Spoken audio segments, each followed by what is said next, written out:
Hello, assalamu alaikum everybody. Hope you're all safe, sound, and healthy. And I'm back.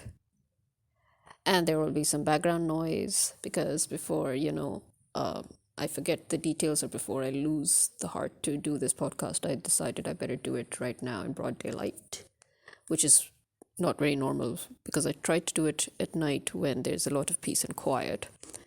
But anyway, uh, here it is. I finally got the courage.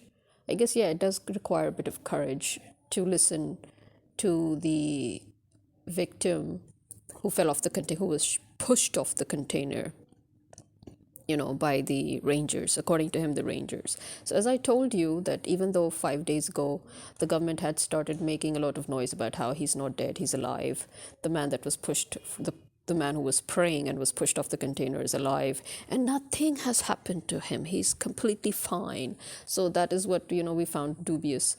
And as I told you, Naya Pakistan is a channel that is considered pro PTI in the sense that they kind of expose everything that the government is doing. They try to bring the right news. They bring a lot of pro PTI stuff. So, as I told you, about 15 hours ago, they had uploaded their vlog in which they'd interviewed him. And as I said, that if they've interviewed him, it means it's true he is alive. But as I said, from what little I saw, it seemed as if he was fine, which again I found very concerning. That how can he be fine after falling from so far? Now, if you remember the video that even the BBC showed and everybody showed, because somebody had actually recorded this live when it was going on. Not the media, by the way. This is somebody from amongst the public that recorded that live, where they showed that he was praying on the container, and then there was obviously there was shelling and tear gassing and rubber bullets, as well as live rounds fired. And you could see at least two rangers come up on the container, and then they try to throw. I mean, they try to push him off, they try to shove him. And this is when he had just ended his prayer and he was at the point of, uh, you know, making dua, right? So at that point, you could have noticed that while they shoved him first and he fell off, he was actually still clinging to the container. We couldn't see clearly how he was clinging to the container. That part he has explained in his interview. And a second thing that I noticed, and I'm sure others must have noticed, that there was a man climbing up that container from the ground below at the time when he was hanging on to the container. So, according to him, he was not exactly hanging onto the container, but his hand got stuck somewhere, which is why he was clinging onto the container. So, when he was thrown off, he said his hand got caught somewhere and he didn't understand himself, how or where, but it kind of got caught. And this is why, as if you look at him in this interview, as I said before in my last episode, that he has bandages on both of his hands, or it's more like cast, I guess. It doesn't look like a cast, but I guess it is a soft cast then. Well, in any case, the point is that both of his hands are, heavily bound from the, uh, from the basically from the it's basically half of the forearm all the way to the fingers. Okay, let's put it this way. So, in any case, the point being that, so he explained that he was actually clinging because his hand got stuck somewhere. And then I think the man who we see in the video suddenly climbing up the container. So he said that there was somebody who climbed up the container so that he could catch me and, prevent me from falling. But by the time he made it there, I had already fallen. So, okay, that is also, so I guess that was the guy that we saw, climbing up the container all of a sudden while he was hanging on for dear life. Well, according to him, he said that we had a pretty good idea that today was not going to be an easy day and that there would be violence against us. And I was already prepared to die. I had already told my parents that, expect my dead body today. So he said that I was not resisting the police or the rangers or anything. He said I didn't even have, first of all, I didn't even have the chance to do so because they shoved me in, when I was still trying to end my prayer. And secondly, they shoved me again, or they tried to shove me again when I was clinging, my hand stuck. So yeah, then according to, he also mentioned, as I said, several eyewitnesses said that, oh no, he'd broken his neck and he's dead. So he kind of mentioned that part too. He's like, yeah, the way I fell, everybody was like, oh, okay, that's it, he's dead, he's gone. And he's like, then I, made a victory sign and I chanted out loud. And so many people then realized that I was alive. And a few people just got hold of me, and they put me on their bike with them. They were probably his friends, I guess, or just acquaintances, I don't know. But he said that they put him in their bike and they took him straight to PIMS. And now he explained that when he fell, basically what he felt was his rib cracking, his right, on the right side, his rib cracking, and his whole right side, he felt it kind of crack. So he said, yeah, that he knew that he had fractured something somewhere. And he had fractured both of his hands in the process. But yeah, somehow it seems that his neck indeed was saved. So because that was the one thing that nobody understood. I mean, not nobody, but I didn't understand. Because according to the eyewitnesses, and according to he himself, he said that, yeah, the people who saw me fall, they were like, oh, he's, broken his neck. That's it. He's dead. So he was aware of that. Then he proceeds to explain how the victims, the gunshot wound, the wounded victims and dead bodies, the people who died in front of him, how their bodies were treated, how and he was basically challenging the government again by saying that, hey, look, it happened in front of me. I saw 4 people die in front of me. He said that was, and I saw 20 to 25 people wounded in front of me. So, and in PIMS, he said, I saw the rangers and the police harassing these victims. And I saw, he's like, I literally felt as if, it was as if we're in Israel, not in Pakistan. So you see, this is something that we all collectively, if you remember, I've called them Zionists. I've kept on and on comparing Pakistan to Israel. But you know what? I'm not the only one. I think a huge majority of Pakistan's people are constantly comparing Pakistan to Israel at this point. In fact, for the past 5 days, for the past week, really, people have constantly been talking about how Pakistan literally looks as if we're in Israel. And this is why I keep on and on saying that this, if anything else, this should be proof, this should be evidence, this should it should make one understand that our government, our army, they are literally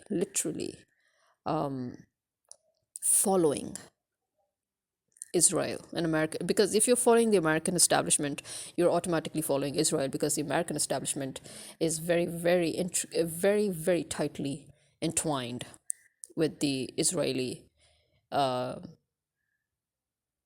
terrorists, you can say, because we cannot call them a legitimate government, because Israel is not real. You cannot call a country that doesn't exactly exist that it exists, especially when it's existing on another land that belongs to somebody else. You just can't say that. So Israel is not real, so its government is not real. So we can't call it the government, we can simply call it the terrorists, the group of terrorists, the group of Israeli terrorists, the Zionists, and the American establishment, who are also terrorists and Zionists, actually. I mean, these two are the ones who have trained our politicians. They have trained our politicians, and our politicians have at the end picked the worst of the lot from amongst the army, which is Asim Munir, and then trained him. Because remember, it's always the thing. If you pick somebody not on merit, but somebody who is probably dirt poor, for example, who is not financially stable, and who is, because of that, very ambitious to gain material wealth or worldly gains, and then you put that person on the extremely high post when he's not even supposed to be anywhere near that post. You put that person on that post, and then you give that person power. So you're giving somebody who has never seen anything in his life ultimate power. What do you think he's going to do with that? Obviously, he's going to be destructive. He's not going to be constructive. So and obviously he's going to follow your every word, even if he has to, do away with his faith. Such people in the first place don't have any faith. They don't. So this is why our politicians too, if you look at their backgrounds right from the start, where did they start from? And as I've always said, this is a psychological thing, that no matter how rich you become, your mind, your mentality, it stays in the gutter that you come from. It will never, you will never shed off that mentality of poverty, and you will never want to go back to the days of desperation and poverty. So you will do anything and everything to maintain and where you are, or in fact go even higher, because you're still insecure and you still feel that you can be dragged back to the gutter. So this is basically how it is, psychologically speaking. And this is why people talk so much about, your social status, your economic status, and how it defines you. Because unfortunately, especially in societies like ours, it does define us. Okay? Because you don't get equal opportunities. Not again because of your social status, much more likely to be with lack of connections. Over here, it doesn't matter actually what your social or financial status is, it's all about your connections. That is your social status. That is your actual status. So if you don't have connections, or if you're not corrupt enough, you cannot go further. Right? This is how our society has been made. Again, by whom? By the same traitors who have been trained by the British and the Americans to hijack Pakistan right off the bat, for the past half century at least. And anybody that tries to suddenly want to go against them, is going to be killed, you know. So Liaquat Ali Khan, who had nothing to do with them in any case because he was one of the freedom fighters, and right from the start he tried to keep the integrity and the sovereignty of Pakistan, and he was killed. Before him, Jinnah, who made Pakistan with Liaquat Ali Khan, with Fatma Jinnah, with all the others, with there's so many names really, but I mean, with all the ladies and gentlemen that were involved in the making of Pakistan, when, I mean, one by one, they all basically just died and passed away. They couldn't even see the fruits of their labor. They couldn't actually complete their plans that they had laid out. Those plans, again, I would remind you, were stolen by South Korea and then later officially borrowed by South Korea. Those plans were borrowed by Malaysia, by Indonesia, by China, and look at where they are today. This is the kind of geniuses that we had. These are the kind of planners that had worked towards making Pakistan. So obviously everybody would want them out of the way. Some of them naturally just passed away. Some of them were, killed off by the British, the Americans, to ensure that Pakistan never becomes 100% a sovereign state. And even now, they're constantly ensuring that we are, governed by their mercenaries, And these are mercenaries. Remember, I called them mercenaries right from the start. They are proving my point. They are mercenaries. This is how mercenaries act, killing off people, with a vengeance, as if, the people owe you something. If anything, you owe the people. You owe the people your lives. You owe the people the lives of your children. You owe the people the lives of your whole bloodline. Your whole bloodline needs to be finished in order for the people to achieve that peace,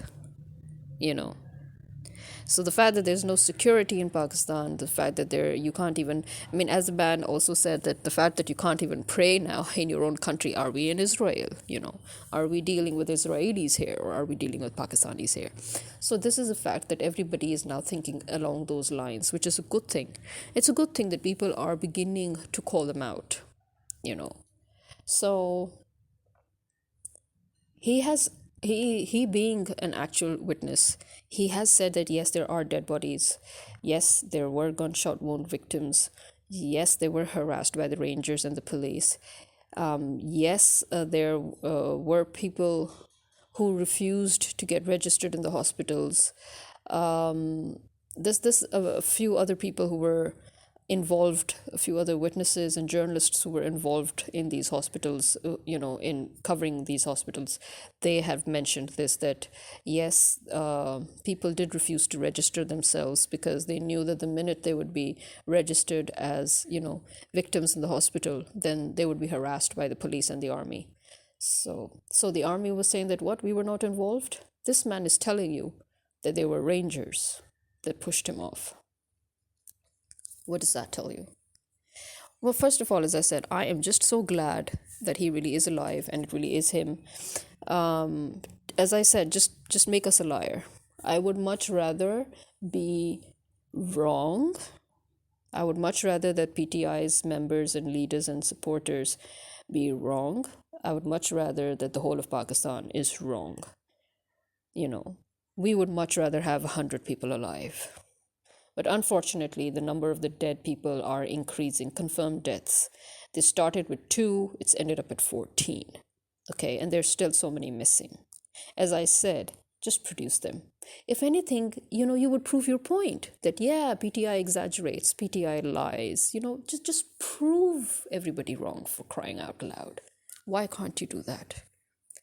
This is me signing out. Khuda Hafiz.